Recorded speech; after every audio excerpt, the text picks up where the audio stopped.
बिस्मिल्लाहिर्रहमानिर्रहीम। इय्याका नअबुदु व इय्याका नस्तईन।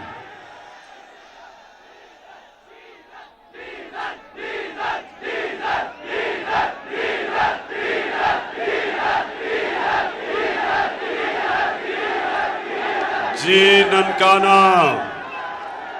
मैं अभी महंगाई के ऊपर बात करने वाला था कि डीजल की कीमत ऊपर चली गई। मुझे पता है कि हमारा किसान मुश्किल में है। एक तो डीजल की कीमत ऊपर और दूसरा बिजली की कीमत दुगनी से भी ज्यादा। तो मैं अभी उसके ऊपर आता हूं। सबसे पहले ननकाना, मैं आप सबको आज सलाम पेश करता हूं। माशाअल्लाह। वैसे ननकाना अभी तक मैं देख रहा हूं वहां उधर से लोग आ रहे हैं। मेरे ख्याल में टाइम का ख्याल ननकाना में ज्यादा नहीं है। 2 बजे का टाइम था, अभी तक आपके लोग चले आ रहे हैं। अच्छा ननकाना, पहले मैं पाकिस्तान की बात करता हूं और मैं चाहता हूं उसके बाद आऊंगा ननकाना के ऊपर। और इंशाअल्लाह जो शाह साहब ने कहा कि मेरी पूरी कोशिश है कि मेरी नौजवान आबादी को तालीम दी जाए। और मुझे पता था कि ननकाना में कोई यूनिवर्सिटी नहीं, और इसलिए इंशाअल्लाह हम यूनिवर्सिटीज भी और अभी स्कूल भी बेहतर करेंगे आपके। हमने पूरी कोशिश की कि पाकिस्तान में एक तालीमी निसाब आए। यह क्यों जरूरी है? क्योंकि तालीम के जरिए हम अपने लोगों को नीचा रखते हैं। अमीर के लिए, पैसे वालों के लिए इंग्लिश मीडियम, अच्छी अच्छी नौकरियां पैसे वाले लोगों के लिए, और आम आदमी के लिए हम उर्दू मीडियम, जिससे वो ऊपर ही नहीं आ सकते, 21वीं सदी में नहीं जा सकते। हमने क्या कोशिश की? एक तालीमी निसाब सारे पाकिस्तान के लिए, जो अंग्रेजों का बनाया हुआ निसाब था। पहली दफा पाकिस्तान की तारीख में किसी हुकूमत ने उसको बदलने की कोशिश की और 5 क्लासों तक सबके लिए एक निसाब, ताकि मेरे अवाम का बच्चा उस निसाब के जरिए पढ़ के मुल्क का वजीर आजम बन सके, मुल्क से बड़े बड़े ओहदे वो भी ले सके, डॉक्टर इंजीनियर बन सके। सिर्फ अच्छी नौकरियां पैसे वाले लोगों के लिए ना हो। तो हमने एक निसाब और 5वीं क्लास तक हमने की पूरी कोशिश। और दूसरी चीज ननकाना, यूनिवर्सिटी, आला तालीम। मैं ये चाहता हूं कि जितनी भी हमारी यूनिवर्सिटीज हो उसके अंदर खास तौर पे टेक्नोलॉजी पढ़ाई जाए। टेक्नोलॉजी का मतलब क्या? मैं आपको मिसाल देता हूं। मियांवाली में मैंने एक यूनिवर्सिटी बनाई है, नमल कॉलेज। नमल कॉलेज में से, क्योंकि टेक्निकल और टेक्नोलॉजी की डिग्रीज हैं, जो बच्चा वहां से निकलता है 85 से 90% बच्चों को निकलते साथ ही नौकरियां मिल जाती हैं। और नौकरियां, सैलरी शुरू होती है 70,000 रुपए से 1 लाख तक। और यह फायदा होता है जब डिग्रीज ऐसी हों कि रोजगार मिल सके हमारे नौजवानों को। तो वो इंशाल्लाह उधर भी हम, अगर हमारी हुकूमत को साजिश के जरिए ना गिराया जाता, बैरूनी साजिश, बाहर से फैसला हुआ कि इमरान खान को हटाना है और इमरान खान को हटा के एक उनका नौकरी करने वाला, जूते पॉलिश करने वाला प्राइम मिनिस्टर लाना है। और मैं फिर से इस हुकूमत का शुक्रगुजार हूं कि वो जो मुरासला छुप गया था, दबाया गया था, मीडिया ने दबाया था कि पता ना चल जाए कि कितना बड़ा मुल्क से गद्दारी हुई, वो मैं इस हुकूमत का शुक्रिया अदा करता हूं कि उन्होंने वो साइफर को उठा लिया और कहते हैं कि इस पे कमीशन बैठेगी। ये तो आपने जबरदस्त काम किया, लेकिन कमीशन आप नहीं बनाएंगे, क्योंकि आपने तो फायदा, आप तो साजिश का हिस्सा थे। कमीशन बनेगी हमारे ऐसे जजेस जो कि जिनकी क्रेडिबिलिटी है, और इंशाल्लाह वो कमीशन बनेगी। जब भी इसके ऊपर तफ्तीश होगी तो यह साबित होगा कि बैरूनी साजिश के तहत हमारी हुकूमत इसलिए गिराई गई कि हम किसी की गुलामी करने के लिए तैयार नहीं थे। हम एक आजाद पाकिस्तान देखना चाहते थे और हम इन चोरों को एनआरओ नहीं देना चाहते थे। अब ननकाना देखें, मैं आपकी अब थोड़ी सी तरबियत करना चाहता हूं। इस उम्र में सारी दुनिया मैंने देखी है और मैं आप सबको अपने तजर्बे से एक चीज बताना चाहता हूं कि क्या वजह है कि कई मुल्क कितने खुशहाल हैं, हमारे यहां लोग मरते हैं वीजा लेने के लिए, उन मुल्कों में जाने के लिए, नौकरियां करने के लिए। आप अखबारों में देखते होंगे, टीवी पे, कि किश्तियों में बेचारे लोग जा रहे हैं बच्चों को लेके इन अमीर मुल्कों में नौकरियों के लिए, और डूब जाती हैं किश्तियां, मर जाते हैं लोग। अपनी जान की बाजी लगा के अपने मुल्कों को छोड़ के अमीर मुल्कों में जाते हैं नौकरियां लेने के लिए। तो उनका ना क्या वजह है कि कई मुल्क कितने अमीर हैं और कई मुल्कों के अंदर इतनी गुर्बत है, बेरोजगारी है। तो ये मैं चाहता हूं गौर से सुने। देखें, मेरे नबी सल्लल्लाहु अलैहि वसल्लम ने जब मदीना की रियासत की बुनियाद रखी थी तो उन्होंने वो सबसे बड़ी जो एक असूल उस मदीना की रियासत का था, वो अदल और इंसाफ था। ये आपने गौर से सुनना है, क्योंकि आपको नहीं समझ आएगी जब तक आप ये चीज नहीं समझेंगे। आपको समझ नहीं आएगी कि हमने मुल्क के मसले हल कैसे करने हैं। अदल और इंसाफ का मतलब कानून के सामने सब एक बराबर, कोई कानून से ऊपर ना हो। मेरी नबी सल्लल्लाहु अलैहि वसल्लम ने कहा, मेरी बेटी भी अगर जुर्म करेगी तो उसको सजा मिलेगी। मेरी बेटी भी कानून के ऊपर नहीं है। और उन्होंने यह भी कहा कि तुम्हारे से पहले बड़ी कौमें तबाह हुई, जिधर ताकतवर के लिए एक कानून और कमजोर के लिए दूसरा कानून। जिधर कमजोर चोरी करे तो जेल में, और बड़ा डाकू चोरी करे तो उसको एनआरओ मिल जाए।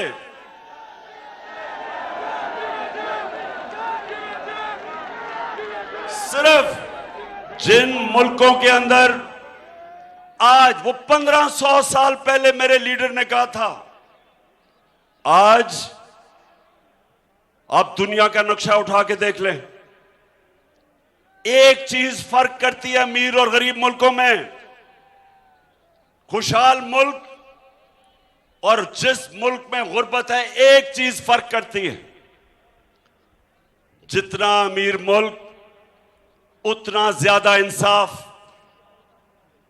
जितना अमीर मुल्क उतने ताकतवर डाकुओं को वो कानून के नीचे रखते हैं।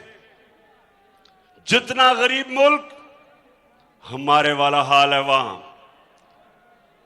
कि चोरी करके मुल्क का पैसा लूट के और बाहर लंदन में बड़े बड़े महलों में रहे, मुल्क में आए पैसा चोरी करने, लूट के बाहर ले जाएं, और हमारा इंसाफ का निजाम उनको नहीं पकड़ सकता, सिर्फ छोटे चोरों को पकड़ता है, गरीबों को पकड़ता है जो मजबूरी में, बेरोजगारी में अपनी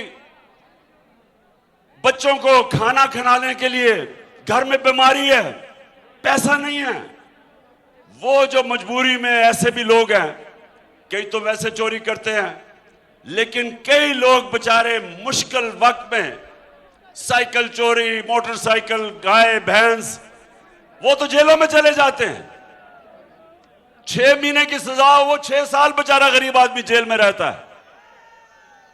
लेकिन ताकतवर, अब ताकतवर का ये देखो, मैं सारी कौम के सामने ये दिखाना चाहता हूं कि अभी जनाब नवाज शरीफ और मरियम ने कहा जी हम बेकसूर हैं, हमारे से बड़ा जुल्म हुआ, हमारे से अदालतों ने भी बड़ा जुल्म किया, और हमारे से कोई खलाई पता नहीं मखलूक ने बड़ा जुल्म किया। तो ये मैं आपको सबको दिखाना चाहता हूं कि क्या जुल्म हुआ या नहीं हुआ, अपने आंखों से देखना। भी वीडियो में हुआ क्या, इन्होंने पैसा चोरी करके बाहर ले गया नवाज शरीफ, बेटी के नाम पे इसने महंगे तरीन लंदन के इलाके में 4 बड़े बड़े महलात ले लिए अरबों रुपए के, और ये हमेशा कहते रहे कि जी हमारे तो है ही नहीं है, क्योंकि इनके पास पैसा ही नहीं था, इनके टैक्स रिटर्न्स में, असासे में इतना पैसा ही नहीं था कि इतने महंगे फ्लैट ले लेते। तो झूठ बोलते रहे कि हमारे फ्लैट नहीं है जी, इनको नहीं पता क्या होना था। अल्लाह अल हक है, हक के खुदा ने, अल्लाह ने एक इंटरनेशनल इंकशाफ किया और उधर सब कुछ सामने आ गया। तो जरा आप ये देखें कि जब मरियम से पूछा गया आज से 10 साल पहले के बताएं जी फ्लैट आपके हैं, 10 साल पहले तो वो क्या कहती है, इस तरह मुझे लगा कि आप लोगों को बेवकूफ नहीं बना सकते। मेरी सिस्टर लंदन में प्रॉपर्टीज तो दूर की बात है, मेरी पाकिस्तान में भी कोई प्रॉपर्टी नहीं है, मैं अपने वालिद के साथ है। और मुझे समझ नहीं आई कि मेरी और मेरी वालदा की और बहन भाइयों की प्रॉपर्टीज ये कहाँ से निकाल के ले आए हैं। मेरे नाम पाकिस्तान में कोई प्रॉपर्टी नहीं है, ये तो इंग्लैंड की बात है। अच्छा, पाकिस्तान में भी कोई प्रॉपर्टी नहीं है।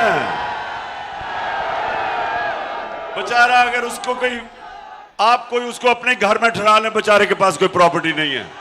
अच्छा आप देखें, अब उस बेचारी को नहीं पता था ननकाना कि सच का खुदा है, वो सच सामने ले आता है। बैरूने में एक बैरूनी इंकशाफ हो गया जिसको पैनामा पेपर्स कहते हैं।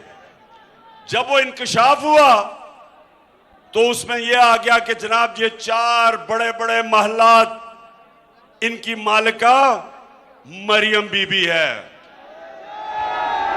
तो जब वो आ गया सामने और ये 4 साल के बाद आया तो मरियम के भाई साहब क्या कहते हैं, जरा ये पहले सुन लें, सब देखें।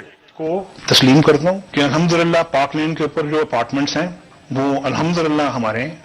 मैं इस बात को तस्लीम करता हूँ कि उनको ऑफशोर कंपनीज नेस्कॉल लिमिटेड और नीलसन लिमिटेड जो है उनको ओन करती हैं, और मैं आपको ये भी अर्ज करता हूँ उनको होल्ड कर रही है इस वक्त मरियम नवाज शरीफ, मेरी हमशीरा जो है। ठीक है जी, ठीक है जी, ननकाना सुन लिया आपने, तस्लीम करते हैं कि ये हमारे 4 बड़े बड़े महलात हैं। अब अगला सवाल ये कि जनाब पैसा किधर से आया,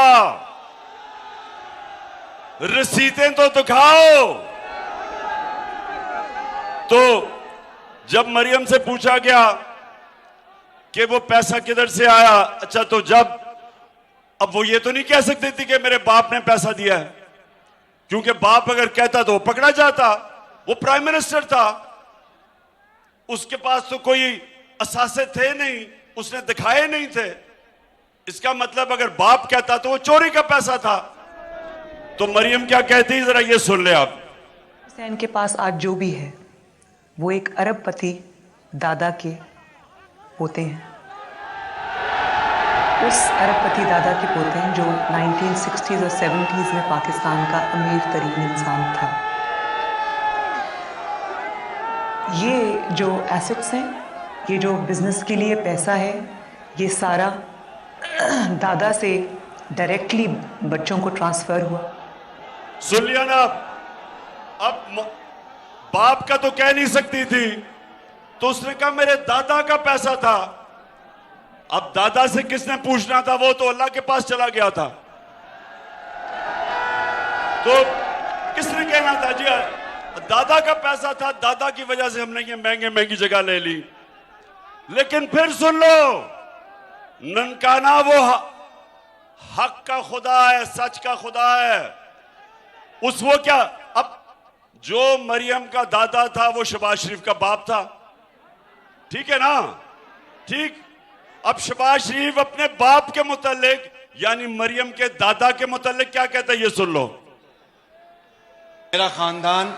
मेरे खानदान को 22 खानदानों में शुमार नहीं होता था। मुझे इसके ऊपर बाइस फख्र है कि मेरे वालिद का ताल्लुक एक गरीब किसान के घराने से था। हिंदुस्तान अब ननकाना सुनो जरा, समझ आ गई? नहीं, हाथ खड़ा करके बताओ, समझ आ गई?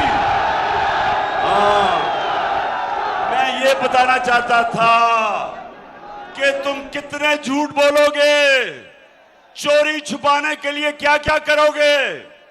और ये मैं अब आपको इधर से बताता हूं कि कौम गरीब कैसे होती है। कौम गरीब इसलिए नहीं होती कि उसमें वसाइल की कमी होती है। कौम गरीब होती है जब इस तरह के डाकू मुल्क के ऊपर मुसल्लत हो जाते हैं, तब तबाह होती है।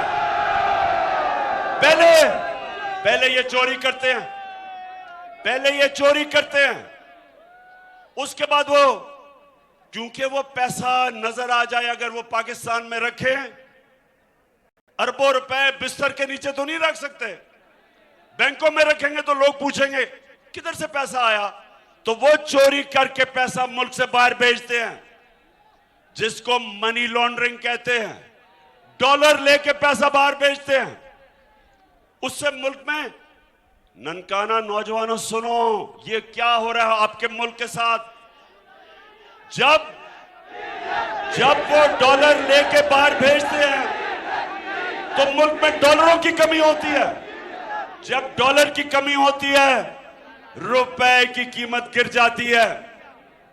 जब रुपया गिरता है, बाहर से जो भी आप चीज इंपोर्ट करते हैं महंगी हो जाती है, मुल्क में महंगाई आ जाती है। तेल महंगा, डीजल महंगा, बिजली महंगी, घी महंगा। तो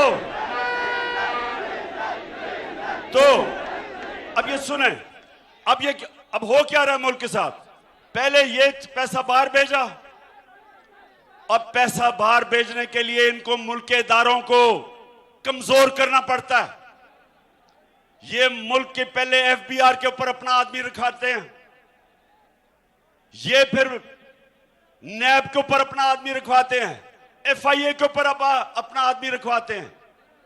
फिर जब ये देखते हैं कि उसके बावजूद पकड़े जा सकते हैं, कानून बदलते हैं। अपनी चोरी बचाने के लिए नैब के कानून बदलते हैं। जब ये नैब के कानून बदलते हैं, सुने, तब भी नहीं ये खुश होते, फिर इनको अपने जज रखने पड़ते हैं। सजाद अली शाह जस्टिस, एक ईमानदार चीफ जस्टिस था, इन्होंने डंडों से सुप्रीम कोर्ट पे हमला करके उसको भगाया, क्योंकि ईमानदार चीफ जस्टिस को यह बर्दाश्त नहीं कर सकते थे ये जजेस के अंदर तकसीम करते, क्योंकि चोरी बचानी है। इनको अपने जज चाहिए, इनको अपने एफआईए का हेड चाहिए, क्योंकि नहीं तो जो मकसूद चपड़ासी के 4 अरब रुपए आए थे, अगर एफआईए गैर जानबदारी से अगर वो तफ्तीश करे तो पकड़ा जाएगा शहबाज शरीफ। तो अपना FIA का हेड बैठाया, अपना नैब का हेड, अपने जजेस के ऊपर ये पूरा कोशिश करते हैं अदालतों को अपने साथ मिलाने की, तकसीम करने की। इनका सारा माजी है। अपने IG रखते हैं, ये IG भी वो रखते हैं जिस तरह इस्लामाबाद का, जिसके ऊपर करप्शन का केस था, 2 नंबरों को रखते हैं ताकि कंट्रोल कर सके, ताकि वो इंसाफ ना दे, इनको ये कंट्रोल करें। ये अपना आर्मी चीफ रखने की कोशिश करते हैं क्योंकि हर चीज को कंट्रोल करना चाहते हैं।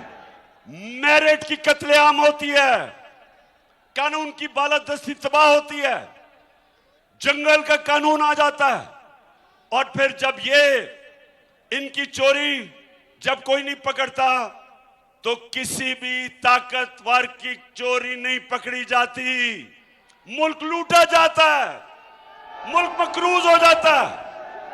जब जनरल मुशर्रफ ने इन दोनों डाकुओं को NRO दिया 2008 में, क्या हुआ उसके बाद? क्या हुआ उसके बाद? 4 गुना कर्जा बढ़ा पाकिस्तान का, 6,000 अरब से, जो 60 सालों में पाकिस्तान का कर्जा था 6,000 अरब, ये जब 2 डाकू खानदान आए, 10 सालों में हमारा कर्जा 4 गुना बढ़ के 30,000 अरब पे पहुंचा। और उसकी कीमत कौन अदा कर रहा है? आप अदा कर रहे हैं, महंगाई के जरिए आप अदा कर रहे हैं। कौम ऐसे तबाह होती है, कौमों को कोई बैरूनी दुश्मन इस तरह तबाह नहीं करता जिस तरह अंदर इस मुल्क में बैठे हुए मीर जाफर और मीर सादक तबाह करते हैं। कोई दुश्मन की जरूरत नहीं होती। और इसलिए आप सब तैयारी करें, मैं आपको कॉल दूंगा और वो ज्यादा देर नहीं है, मैं तैयारी पूरी देख रहा हूं।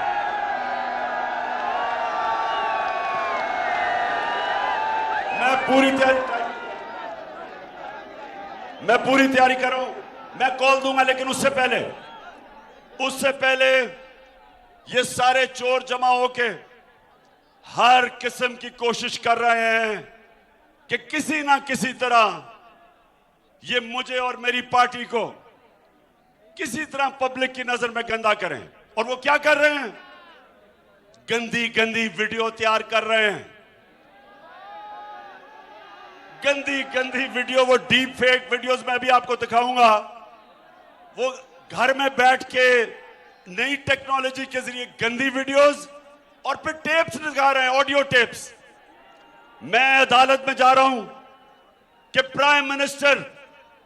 प्राइम मिनिस्टर ऑफिस और उसके घर की जो सिक्योर लाइन थी, किसने उसकी टेप की और फिर लीक कैसे हुई? किसने की? चलें, अगर आप सर्वेलेंस भी करना चाहते हैं प्राइम मिनिस्टर की कॉल्स की, करें, लेकिन उनको लीक करना ये जुर्म है, ये जुर्म है। और इंशाल्लाह अदालत में जाऊंगा और पता चलाऊंगा कि कौन सी एजेंसीज ये कर रही हैं। क्या मैं कोई दुश्मन हूं मुल्क का? 50 साल से मुझे कौम जानती है, मुझे दुश्मनों की तरह और मेरे लोगों को केसेस झूठे FIR हर रोज कट रही है। जो भी आप करेंगे, ये जो भी करें समझ जाएं, ये मैं चैलेंज करता हूं, जो भी आप करेंगे आप नहीं रोक सकते इस सलाब को।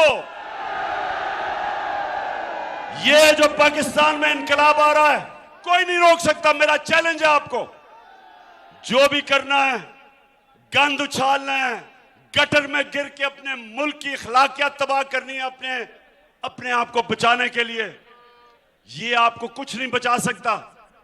मैं सिर्फ आपको दिखाना चाहता हूं कि कितना आसान है ये गलत वीडियोस और टेप्स बनाना आज की टेक्नोलॉजी के जरिए। जरा दिखाएं। इंतशार फैल रहा है। नवाज शरीफ से पूछो, जिसने पाकिस्तान को तमाशा बना के रख दिया है दुनिया में। बोलो, मैं सच कह रहा हूं ना? मेरी बात सुनो भाई, मेरी भी ऑफशोर कंपनी मौजूद थी। और वो पैसा कहां से आया भाई, कहां से आया? नवाज शरीफ, तुम दूसरों पे तोहमतें लगाते हो। नवाज शरीफ, तुम सबसे बड़े करप्ट आदमी हो, करप्ट। और लोग जानते हैं, लोग जानते हैं। नवाज शरीफ को तो कोई ख्याल नहीं आया क्योंकि ये पत्थर दिल इंसान है। यानी नवाज शरीफ को तो कोई ख्याल नहीं आया क्योंकि ये पत्थर दिल इंसान है। यानी इंसानों के लिए कोई इसके दिल और दिमाग में कोई गोशा जगह नहीं है। और मैं इस तरह के लफ्ज इस्तेमाल नहीं करता, मगर ये फ्रॉडिया है, फ्रॉडिया। मेरा नहीं ख्याल कि शहबाज शरीफ से ज्यादा इदारों को किसी ने बदनाम किया है, किसी ने उनको सियासत के लिए अपने पेटी सियासी गेन के लिए इस्तेमाल किया है। अगर शहबाज शरीफ को इसी तरह सपोर्ट किया जाता रहा, मुल्क को इसी तरह अंधेरों में झोंका जाता रहा, तो ये फिर मुस्लिम लीग नून के हाथ से भी बात बाहर चली जाए। ठीक है, पहले दिन से भरोसा था कि एक दिन सच सामने आएगा, एक दिन पूरी दुनिया को पता चलेगा कि इमरान खान कोई आम शख्स नहीं है, पाकिस्तान का सबसे बड़ा सर्टिफाइड सादिक और अमीन है। और नवाज शरीफ ने अपनी नाअहली, अपनी नालायकी, अपने साजिशी जहन से, इंतकामी जहन से आज पाकिस्तान को तबाही के धाने पर लाकर खड़ा कर दिया। और नवाज शरीफ आटा समझ गए आप कि ये आप कर रहे हैं क्योंकि ये समझ ही नहीं सकते कि अवाम आज सारी हमारे साथ खड़ी है, कौम आज सारी हमारे साथ खड़ी है। ये चोर एक तरफ खड़े हैं, कौम एक तरफ खड़ी है, और ये हरबे इस्तेमाल करेंगे। मैं सिर्फ अपनी कौम को बताना चाहता हूं कि ये खौफ में हर किस्म के हरबे इस्तेमाल करेंगे। आप तैयार रहना, मैंने आपको कॉल देनी है और इंशाअल्लाह मैं अपनी कौम को,